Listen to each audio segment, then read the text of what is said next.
একটি লাল টুকটুকে গোলাপ ফুল অনাদরে ফুটপাতে পড়েছিল। পিন্টু স্কুল থেকে বাসায় ফেরার পথে তা দেখতে পেল।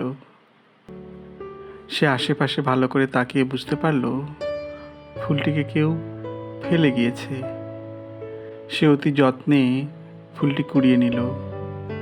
তারপর ফুলের গায়ের ধুলো ময়লা পরিষ্কার করতে করতে বাসার পথে না গিয়ে অন্য এক গন্তব্যের দিকে এগিয়ে চলল, যেখানে তার মাকে পাওয়া যাবে। তার মা একজন নির্মাণ শ্রমিক। কাছেই একটি বড় নির্মাণাধীন বিল্ডিংয়ে সে কাজ করছে। একটু পরেই দূর থেকে সে মাকে দেখতে পেল। মা কাজে অনেক ব্যস্ত। সিমেন্ট আর বালুতে তার সারা গা ময়লা হয়ে আছে। পিন্টু কাছে গেলে মা তার দিকে ফিরে তাকালো। সে তার পেছনে আড়াল করে রাখা ফুলটি মার দিকে এগিয়ে দিল। ফুল দেখে মায়ের মলিন মুখটা উজ্জ্বল হয়ে উঠল।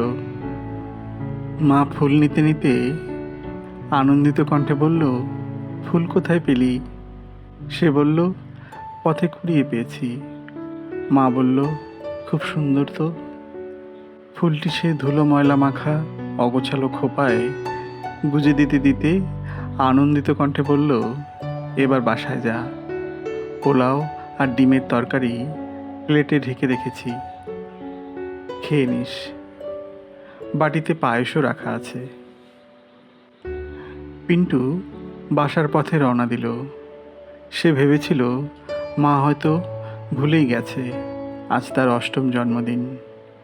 না, মা ভোলেনি। মা ঠিক মনে রেখেছে। কিছু দূর এগিয়েই পিন্টু পিছন ফিরে তাকালো। মা আবার কাজে ব্যস্ত হয়ে পড়েছে। তার চোখ ভিজে এলো। সে উচ্চস্বরে মা বলে ডাক দিল। তারপর বলল, থ্যাংক ইউ মা।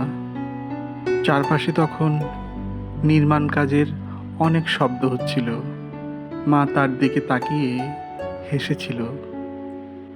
কিন্তু পিন্টু জানে না তার কথা মা ঠিক মতো শুনতে পেয়েছে কিনা। আনন্দ অশ্রু ভেজা ঝাপসা চোখ নিয়ে সে বাসার পথে হাঁটা শুরু করল। ভালোবাসা প্রকাশে দামি কিছু নয়, দরকার শুধু একটি কৃতজ্ঞ হৃদয়।